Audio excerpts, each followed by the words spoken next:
क्या होगा अगर आप अपने दिन के 24 घंटे को कंट्रोल करने के बजाय अपने दिमाग की ऊर्जा और रचनात्मकता को कंट्रोल करें?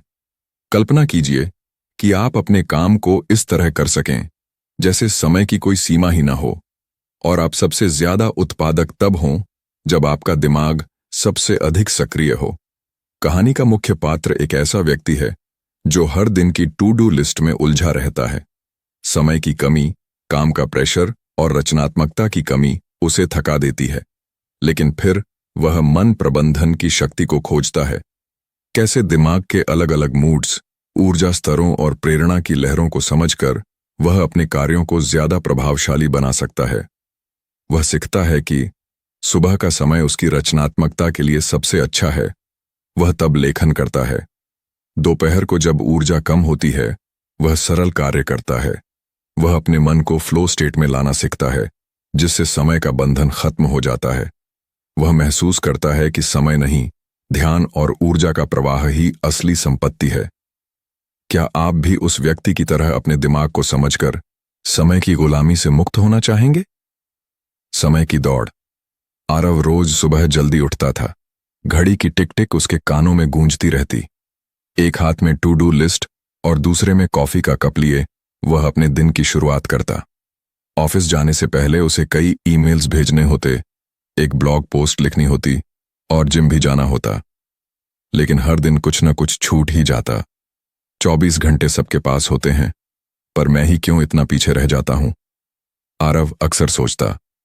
वह किताबों में उलझा रहता, time management tips, productivity hacks, लेकिन जितना वह समय को काबू में लाने की कोशिश करता, उतना ही समय उससे फिसलता चला जाता। उसके अंदर एक बेचैनी थी, एक अधूरापन, जैसे वह किसी अदृश्य दौड़ में भाग रहा हो और वह दौड़ कभी खत्म ही नहीं होती। एक दिन वह अपने पसंदीदा कैफे में बैठा था। उसके सामने कॉफी ठंडी हो रही थी और लैपटॉप स्क्रीन पर कर्सर टिमटिमा रहा था। दिमाग खाली था, विचारों का कोई प्रवाह नहीं। तभी पास की मेज पर एक बुजुर्ग सज्जन ने मुस्कुराकर कहा, समय को मैनेज करने की कोशिश कर रहे हो? आरव ने हैरानी से देखा। जी, आपको कैसे पता? वह व्यक्ति हंस पड़ा। क्योंकि मैंने भी सालों तक यही गलती की, लेकिन फिर मैंने जाना कि समय नहीं, दिमाग को मैनेज करना जरूरी है। आरव के लिए यह विचार बिल्कुल नया था। दिमाग को मैनेज करना कैसे? बुजुर्ग ने कहा, समय बाहरी है, लेकिन मन, वह तुम्हारी असली शक्ति है। जब तुम अपने दिमाग की ऊर्जा को समझोगे, तब तुम समय से परे हो जाओगे। ये शब्द आरव के दिल में उतर गए, जैसे किसी ने उसकी आंखें खोल दी हों। उसने तय किया, आज से वह समय के पीछे नहीं भागेगा, बल्कि अपने मन को समझेगा। अगले अध्याय में आरव कैसे अपने दिमाग की लहरों को पहचानता है, कब वह सबसे रचनात्मक होता है और कैसे वह समय की कैद से बाहर निकलने की कोशिश करता है। मन की लहरें, जहां आरव अपने भीतर झांकना शुरू करता है और समय की जगह अपने मन को समझने की राह पर निकलता है। मन की लहरें। आरव अब हर दिन एक नई जागरूकता के साथ उठता था। उसने घड़ी की ओर देखना कम कर दिया था और अपने भीतर झांकना शुरू कर दिया था। उसने अपने दिमाग को महसूस करना शुरू किया, कब वह ऊर्जावान होता है, कब सुस्त और कब विचार स्वतः बहने लगते हैं। सुबह 6 बजे सूरज की पहली किरणें कमरे में उतरतीं। वह चुपचाप बैठकर गहरी सांसें लेता और अपने विचारों को सुनता। उसे एहसास हुआ कि सुबह सुबह उसके मन में सबसे ज्यादा विचार आते हैं, नए आइडिया, अधूरे सपने और कई बार कविता की पंक्तियां। यह उसका रचनात्मक समय था। एक दिन उसने अपनी टू डू लिस्ट उठाई और उसे फाड़ दिया। उसकी जगह उसने एक नया पन्ना लिखा, आज मैं क्या सोचने और रचने के लिए तैयार हूं। आरव ने लिखना शुरू किया, बिना दबाव, बिना समय की चिंता के। उसके शब्दों में अब गहराई थी। उसकी रचनात्मकता अब समय की दासी नहीं थी। दोपहर होते होते उसका मन भारी हो जाता। पहले वह इस समय को भी काम में झोंक देता था। अब वह समझ गया था, यह समय आराम और पुनरुद्धार का था। वह छोटे छोटे कार्य करता, ईमेल्स, फाइल्स का प्रबंधन और वॉक पर जाना। उसने यह भी समझा कि हर कार्य की एक सही मानसिक अवस्था होती है और उस अवस्था को पहचानना ही असली कुंजी थी। रात को उसने अपनी डायरी में लिखा, समय के साथ युद्ध करने से बेहतर है मन की लहरों पर तैरना। हर लहर के साथ बहना अपने आप में एक यात्रा है। आरव अब समय का गुलाम नहीं रहा। उसने अपने मन को अपनी नाव बना लिया था और वह उस पर सवार होकर रचनात्मकता की गहराइयों में उतर रहा था। अगला अध्याय। आरव फ्लो स्टेट के रहस्य को जानता है, जब समय ठहर जाता है और केवल मन का प्रवाह रहता है। फ्लो की स्थिति, फ्लो स्टेट, जहां आरव पहली बार समय को भूलकर काम में डूबने का अनुभव करता है। फ्लो की स्थिति। एक शांत सुबह थी। खिड़की के बाहर हल्की धूप पसरी हुई थी। आरव ने अपने कमरे का दरवाजा बंद किया, मोबाइल को साइलेंट पर रखा और अपनी टेबल पर बैठ गया। उसने खुद से कहा, आज मैं घड़ी नहीं देखूंगा, बस अपने विचारों के साथ रहूंगा। लैपटॉप खुला, लेकिन उसमें कोई समय नहीं दिख रहा था। वह बस लिखने लगा। शब्द उसके दिमाग से नहीं, जैसे दिल से निकल रहे थे। एक एक करके विचार बहते गए। उसने ना किसी ईमेल की परवाह की, ना नोटिफिकेशन की। बस वह था, उसका मन था और एक गहरा प्रवाह था। कब 2 घंटे बीत गए उसे पता ही नहीं चला। जब उसने सिर उठाया तो उसे ऐसा लगा जैसे किसी गहरे समुद्र से ऊपर आया हो। ताजा हवा की एक लहर उसके चेहरे से टकराई। उसने पहली बार फ्लो स्टेट को महसूस किया था। वह अवस्था जहां समय ठहर जाता है और सिर्फ कार्य का आनंद बचता है। उस दिन वह बहुत खुश था। कोई तनाव नहीं, कोई अधूरापन नहीं। उसने खुद से कहा, यह है असली उत्पादकता, जब मैं अपने मन की लय में होता हूं, ना कि घड़ी की सुइयों की दौड़ में। आरव ने उस दिन के बाद हर सुबह फ्लो में उतरने की कोशिश की। उसने डिस्ट्रैक्शंस को हटाया, अपने मन को तैयार किया और धीरे धीरे वह काम में डूबना सीख गया। अब उसे किसी बाहरी प्रेरणा की जरूरत नहीं थी। उसका मन ही उसका मार्गदर्शक था। अगला अध्याय। आरव सीखता है कि कैसे अपने मन की ऊर्जा को चक्रों में विभाजित करके वह सप्ताह और महीने को बेहतर ढंग से मैनेज कर सकता है और असली स्वतंत्रता पा सकता है। ऊर्जा के चक्र, जहां आरव अपने मन की ऊर्जा को दिन, सप्ताह और महीने के अनुसार चक्रों में बांटना सीखता है, ताकि वह लंबे समय तक रचनात्मक बना रहे। ऊर्जा के चक्र। आरव अब हर दिन फ्लो की स्थिति को बेहतर समझने लगा था, लेकिन उसने देखा कि हर दिन समान नहीं होता। कुछ दिन वह जोश में होता, तो कुछ दिन जैसे उसके भीतर ऊर्जा ही नहीं होती। क्या मेरी रचनात्मकता सिर्फ किस्मत है? उसने खुद से पूछा। तभी उसे याद आया, प्रकृति भी चक्रों में चलती है।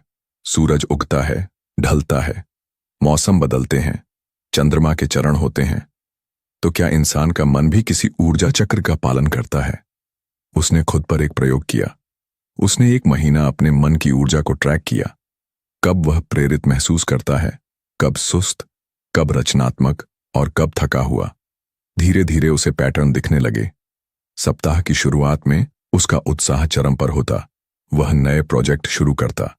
मध्य सप्ताह में वह गहराई से सोच पाता। जटिल कामों के लिए यह सबसे अच्छा समय था। सप्ताह का अंत थकान और समीक्षा का समय होता। वह खुद को पुनर्जागृत करता। अब आरव ने अपने कार्यों को उसी के अनुसार बांटना शुरू किया। सोम मंगलवार रचना और आइडिया निर्माण, बुध गुरुवार कार्यों को गहराई से पूरा करना, शुक्र शनिवार समीक्षा, आराम और नए विचारों की तैयारी। उसने महीने के लिए भी योजना बनाई। कुछ हफ्ते उत्पादन के लिए, कुछ सीखने और प्रयोग के लिए। अब उसका जीवन प्राकृतिक चक्रों के अनुरूप हो गया था।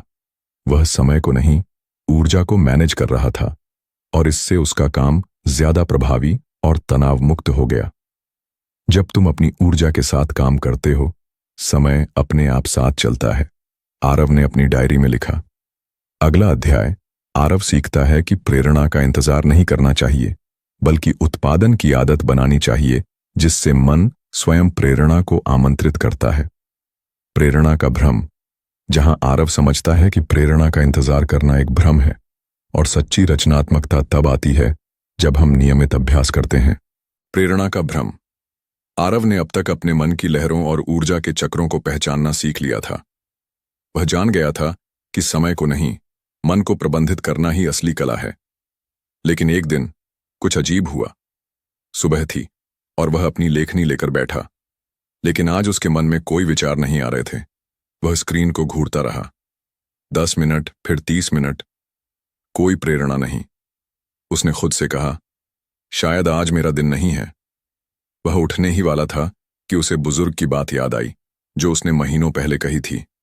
प्रेरणा इंतजार करने से नहीं आती, काम करने से आती है। आरव रुका। उसने तय किया कि चाहे विचार आए या नहीं, वह लेखन करेगा। उसने लिखा बेतरतीब, अधूरे वाक्य, बेमतलब की बातें। लेकिन वह रुका नहीं। आधे घंटे बाद किसी विचार की चिंगारी उसके भीतर जली। धीरे धीरे वह प्रवाह में आ गया, वही फ्लो स्टेट। अब शब्द खुद ब खुद बह रहे थे। उस दिन उसने समझा, प्रेरणा एक मेहमान नहीं, एक आदत है। अगर हम रोज दरवाजा खोलें तो वह जरूर आएगी। उसने एक नियम बनाया, हर दिन एक निश्चित समय पर लिखना है, चाहे मन हो या ना हो। बैड वर्क भी अच्छा है, क्योंकि वह ग्रेट वर्क की ओर पहला कदम है। प्रेरणा का इंतजार नहीं, निर्माण करना है।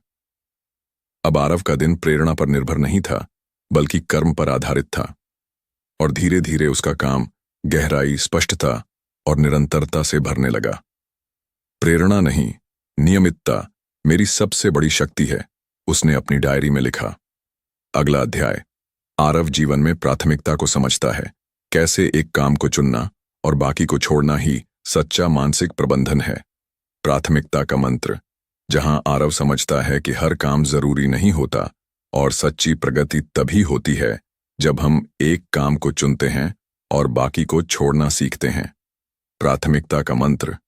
आरव का जीवन अब काफी संतुलित हो चला था। वह मन की ऊर्जा को समझता था, फ्लो में काम करता था और प्रेरणा की प्रतीक्षा नहीं करता था। लेकिन फिर भी उसे ऐसा लगता कि उसके सामने असंख्य रास्ते हैं और हर रास्ता उसे अपनी ओर खींचता है। कभी वह नई किताब लिखने की सोचता, तो कभी कोई ऑनलाइन कोर्स शुरू करने का विचार करता। कई बार वह फोटोग्राफी सीखने के लिए उत्सुक हो जाता। उसके दिमाग में हर दिन नए विचारों की भीड़ लगी रहती। एक दिन थक हार कर उसने खुद से पूछा, क्या मैं सब कुछ करना चाहता हूं या कोई एक चीज गहराई से?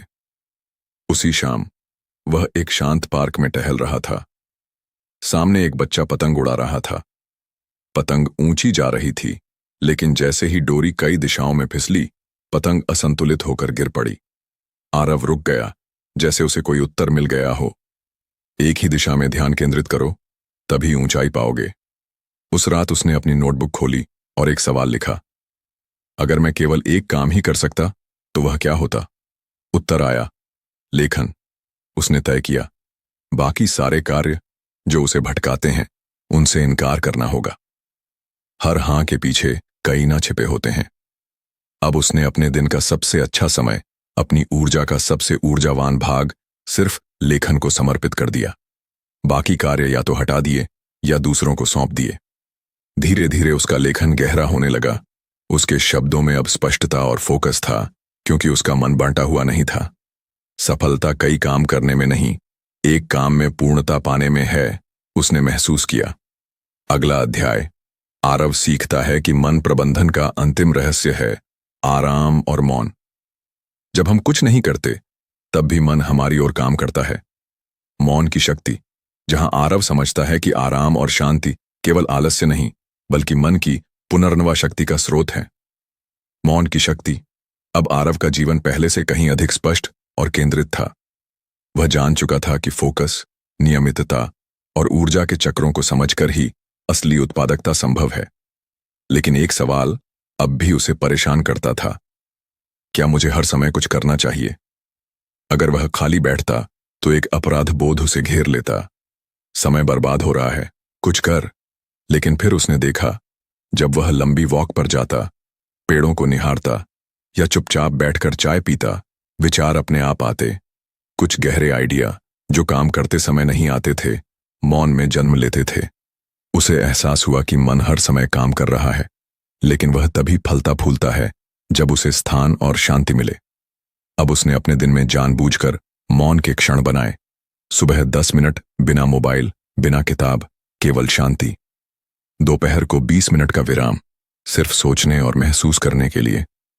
सप्ताह में एक दिन डिजिटल डिटॉक्स, बिना सिर। उसे एहसास हुआ कि मन हर समय काम कर रहा है, लेकिन वह तभी फलता फूलता है जब उसे स्थान और शांति मिले।